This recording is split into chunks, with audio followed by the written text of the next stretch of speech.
ನಮಸ್ಕಾರ ಆತ್ಮೀಯರೇ, media house ಕನ್ನಡಗೆ ಸ್ವಾಗತ. ಸಿದ್ದರಾಮಯ್ಯ ಇಲ್ಲದ ಕಾಂಗ್ರೆಸ್ ಪಕ್ಷ ಹೇಗಿರುತ್ತೆ ಅನ್ನೋದು ಈಗಾಗಲೇ ಅರ್ಥ ಆಗೋದಕ್ಕೆ ಶುರುವಾಗಿದೆ. ಡಿಕೆಶಿ ಸಿಎಂ ಆಗಿ ಅಧಿಕಾರಕ್ಕೇರಿ 3 ತಿಂಗಳಾಗ್ತಾ ಬಂದ್ರು.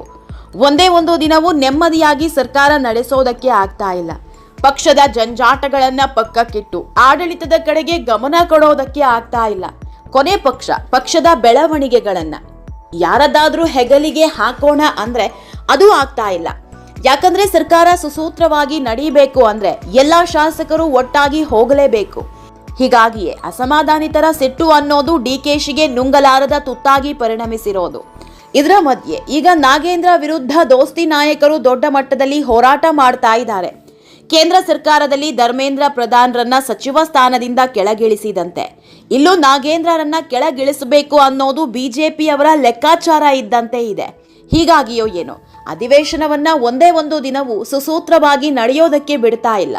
ಡಿಕೆಶಿ ಸಿಎಂ ಆಗಿರೋ ಮೊದಲ ಅಧಿವೇಶನವೇ ಹೀಗಾಯ್ತು ಅನ್ನೋ ನೋವು ಡಿಕೆಶಿಗೂ ಕಾಡ್ತಾ ಇದೆ. ಇತ್ತ ಪ್ರತಿದಿನ ಅಧಿವೇಶನಕ್ಕೆ ಬರೋ ಸಿದ್ದರಾಮಯ್ಯ ಒಂದೇ ಒಂದು ಮಾತನಾಡ್ತಿಲ್ಲ, ತಮ್ಮ ಸರ್ಕಾರವನ್ನ ಸಮರ್ಥಿಸಿಕೊಳ್ತಾ ಇಲ್ಲ. ಬಿಜೆಪಿ ನಾಯಕರ ಹೋರಾಟದ ವಿರುದ್ಧ ಏರು ಧ್ವನಿಯಲ್ಲಿ ಮಾತನಾಡೋ ಕೆಲಸ ಮಾಡ್ತಾ ಇಲ್ಲ. ಇದು ಡಿಕೆಶಿಗೆ ದೊಡ್ಡ ತಲೆನೋವಾಗಿದೆ.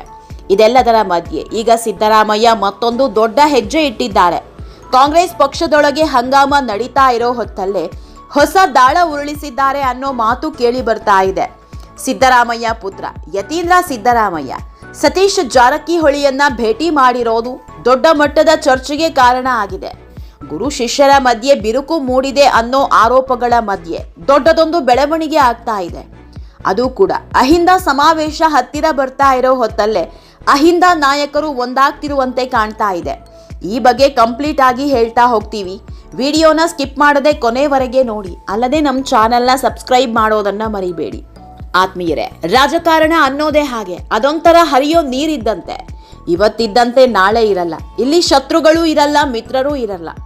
ಯಾವಾಗ ಯಾರು ಶತ್ರು ಆಗ್ತಾರೋ ಮಿತ್ರ ಆಗ್ತಾರೋ ಒಂದೂ ಹೇಳೋದಿಕ್ಕಾಗಲ್ಲ. ಸಿದ್ದರಾಮಯ್ಯ ಸಿಎಂ ಸ್ಥಾನದಿಂದ ಕೆಳಗಿಳಿದ ದಿನದಿಂದಲೂ ಕೇಳಿ ಬರ್ತಾ ಇದ್ದ ಮಾತೊಂದೇ, ಸಿದ್ದರಾಮಯ್ಯ ಹಾಗೂ ಸತೀಶ್ ಜಾರಕಿಹೊಳಿ ನಡುವೆ ಸರಿ ಇಲ್ಲ, ಇಬ್ಬರ ಮಧ್ಯೆ ಮನಸ್ತಾಪ ಮೂಡಿದೆ ಅನ್ನೋದು. ಈ ಬಗ್ಗೆ ಸತೀಶ್ ಜಾರಕಿಹೊಳಿ ಎಷ್ಟೇ ಸ್ಪಷ್ಟನೆ ಕೊಟ್ಟರು ಈ ಸುದ್ದಿ ಮಾತ್ರ ನಿಂತಿರಲಿಲ್ಲ.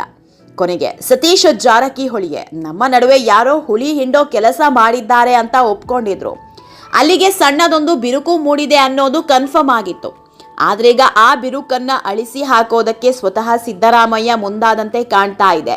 ಗುರು ಶಿಷ್ಯರು ಮತ್ತೆ ಒಂದಾಗೋ ಸುಳಿವು ನೀಡಿದ್ದಾರೆ. ಯಾಕಂದ್ರೆ ಒಂದೇ ಒಂದು ದಿನದ ಹಿಂದೆ ಸಿದ್ದರಾಮಯ್ಯ ಪುತ್ರ ಯತೀಂದ್ರ ಸಿದ್ದರಾಮಯ್ಯ ಸತೀಶ್ ಜಾರಕಿಹೊಳಿಯನ್ನ ಭೇಟಿ ಮಾಡಿದ್ದಾರೆ. ಖುದ್ದು ಜಾರಕಿಹೊಳಿ ನಿವಾಸಕ್ಕೆ ಭೇಟಿ ನೀಡಿ 1 ಗಂಟೆಗಳ ಕಾಲ ಚರ್ಚೆ ನಡೆಸಿದ್ದಾರೆ. ಮೇಲ್ನೋಟಕ್ಕೆ ಔಪಚಾರಿಕ ಭೇಟಿ, ಸಚಿವರ ಮಟ್ಟದ ಮಾತುಕತೆ ಅಂತಷ್ಟೇ ಹೇಳಲಾಗಿದೆ. ಆದ್ರೆ ಅಸಲಿಗೆ ಇರೋದೇ ಬೇರೆ ಅನ್ನೋ ಮಾತು ಕೇಳಿ ಬರ್ತಾ ಇದೆ. ರಾಜ್ಯ ಕಾಂಗ್ರೆಸ್ ಪಕ್ಷದಲ್ಲಿ ಅಹಿಂದ ಬಿರುಗಾಳಿ ಎದ್ದಿದೆ. ಸಿದ್ದು ಅಹಿಂದ ಯಾತ್ರೆ ಮಾಡ್ತಾರೆ ಅನ್ನೋ ಮಾತು ಕೇಳಿ ಬರ್ತಾ ಇದೆ. ಇದು ಕಾಂಗ್ರೆಸ್ ವಲಯದಲ್ಲೂ ಚರ್ಚೆ ಹುಟ್ಟು ಹಾಕಿದೆ. ಅಷ್ಟೇ ಅಲ್ಲ, ಮುಂದಿನ ತಿಂಗಳು ಅಹಿಂದ ಸಮಾವೇಶ ಬೇರೆ ಇದೆ. ಇಂಥ ಹೊತ್ತಲ್ಲಿ ಅಹಿಂದ ಸಮುದಾಯದ ಸತೀಶ್ ಜೊತೆ ಸಭೆ ನಡೆಸಿದ್ದಾರೆ. ಒಂದು ವೇಳೆ ಮತ್ತೆ ಏನಾದ್ರೂ ಗುರು ಶಿಷ್ಯರು ಒಂದಾದ್ರೆ ನಿಜಕ್ಕೂ ಅದು ದೊಡ್ಡ ಬೆಳವಣಿಗೆಯೇ. ಯಾಕಂದ್ರೆ ಈ ಹಿಂದೆ ಸಿದ್ದರಾಮಯ್ಯ ಪುತ್ರ ಯತೀಂದ್ರ ಅವರೇ ಸಿದ್ದರಾಮಯ್ಯ ನಂತರದ ಅಹಿಂದ ಉತ್ತರಾಧಿಕಾರಿ ಸತೀಶ್ ಜಾರಕಿಹೊಳಿ ಅಂದಿದ್ರು.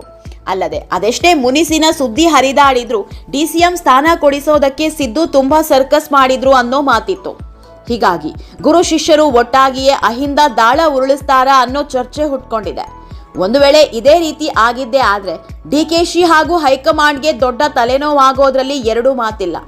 ಸರ್ಕಾರದಲ್ಲಿ ಮೊದಲೇ ಅಸಮಾಧಾನದ ಕಿಡಿ ಹೊತ್ತಿದೆ. ಇಂಥ ಹೊತ್ತಲ್ಲೇ ಅಹಿಂದ ಅಂತ ಶುರುವಾದ್ರೆ ಇಬ್ಬಾಗ ಆಗೋದ್ರಲ್ಲಿ ಅನುಮಾನ ಇಲ್ಲ. ಆತ್ಮೀಯರೇ, ಸಿದ್ದರಾಮಯ್ಯ ಅಧಿವೇಶನಕ್ಕೆ ಬಂದ್ರೂ ಕೂಡ ತುಟಿ ಬಿಚ್ತಾ ಇಲ್ಲ. ಹಿಂದಿನ ಸಾಲಿಗೆ ಹೋಗಿ ಕೂರ್ತಿದ್ದಾರೆ. ಆದ್ರೆ ಸಿದ್ದು ಕೂರೋ ಜಾಗವೇ ಪವರ್ ಸೆಂಟರ್ ಆಗಿ ಪರಿಣಮಿಸಿದೆ. ಕಾಂಗ್ರೆಸ್ ನಾಯಕರೆಲ್ಲ ಸಿದ್ದರಾಮಯ್ಯ ಸುತ್ತ ಮುತ್ಕೊಳ್ತಿದ್ದಾರೆ. ಒಬ್ಬೊಬ್ಬ ನಾಯಕರು ಬಂದು ಸಿದ್ದು ಜೊತೆ ಚರ್ಚಿಸಿ ಹೋಗ್ತಿದ್ದಾರೆ. ಅದರಲ್ಲೂ KN ರಾಜಣ್ಣ ಸಿದ್ದರಾಮಯ್ಯ ಅವರ ಮಾತುಕತೆ ಕಾಂಗ್ರೆಸ್ ಪಕ್ಷದವರನ್ನೇ ಚಿಂತೆಗೆ ದೂಡಿದೆ. ಸಿದ್ದರಾಮಯ್ಯ ಸಿಎಂ ಸ್ಥಾನದಿಂದ ಕೆಳಗಿಳಿದ ದಿನದಿಂದಲೂ ರಾಜಣ್ಣ ಗುಡುಕ್ತಾನೆ ಬಂದಿದ್ದಾರೆ. ಸಿದ್ದರಾಮಯ್ಯ ದೂರ ಮಾಡಿದ್ರೆ 2028ರಲ್ಲಿ ಈಸಿ ಅಲ್ಲ ಅಂತಾನೆ ಹೇಳ್ತಿದ್ದಾರೆ. ಸಿದ್ದರಾಮಯ್ಯರನ್ನ ದೂರ ಮಾಡಿದ್ರೆ 2028 ಈಸಿ ಅಲ್ಲ ಅಂತ ಹೇಳ್ತಿದ್ದಾರೆ. ಮೇಲಿಂದ ಮೇಲೆ ತಮ್ಮದೇ ಪಕ್ಷಕ್ಕೆ ವಾರ್ನಿಂಗ್ ಕೊಡ್ತಾ ಬರ್ತಿದ್ದಾರೆ. ಅದರಲ್ಲೂ ರಾಜಣ್ಣ ಕೂಡ ಅಹಿಂದ ನಾಯಕ. ಒಂದ್ ಕಡೆ ಸತೀಶ್ ಜೊತೆ ಸಭೆ, ಇನ್ನೊಂದ್ ಕಡೆ ರಾಜಣ್ಣ. ಹೀಗೆ ಕಾಂಗ್ರೆಸ್ ಅನ್ನ ಅಹಿಂದ ನಾಯಕರೆಲ್ಲ ಸೇರ್ಕೊಳ್ತಿರೋದು ಹತ್ತಾರು ಅನುಮಾನ ಹುಟ್ಟು ಹಾಕ್ತಾ ಇದೆ. ನೋಡೋಣ ಸಿದ್ದರಾಮಯ್ಯ ನಡೆ ಏನಾಗಿರುತ್ತೆ ಅಂತ. ಒಂದು ವೇಳೆ ಮುಂದಿನ ತಿಂಗಳು ನಡೆಯೋ ಅಹಿಂದ ಸಮಾವೇಶದಲ್ಲಿ ಈ ಎಲ್ಲ ನಾಯಕರು ಒಟ್ಟಿಗೆ ಕಾಣಿಸಿಕೊಂಡ್ರೆ ಇದು ದಿಲ್ಲಿ ನಾಯಕರಿಗೂ ಸಿಎಂ ಡಿಕೆಶಿಗೂ ಎಚ್ಚರಿಕೆ ಗಂಟೆ ಅನ್ನೋದ್ರಲ್ಲಿ ಅನುಮಾನ ಇಲ್ಲ. ಆತ್ಮೀಯರೇ, ಈ ವಿಡಿಯೋ ನಿಮಗೆ ಇಷ್ಟವಾದಲ್ಲಿ ಲೈಕ್ ಮಾಡಿ, ಶೇರ್ ಮಾಡಿ, ಕಾಮೆಂಟ್ ಮಾಡಿ. ಇನ್ನೂ ನಮ್ಮ ಚಾನೆಲ್ನ ಸಬ್ಸ್ಕ್ರೈಬ್ ಮಾಡಿಲ್ಲ ಅಂದರೆ ಮಿಸ್ ಮಾಡಬೇಡಿ, ಈಗಲೇ ಸಬ್ಸ್ಕ್ರೈಬ್ ಮಾಡಿ.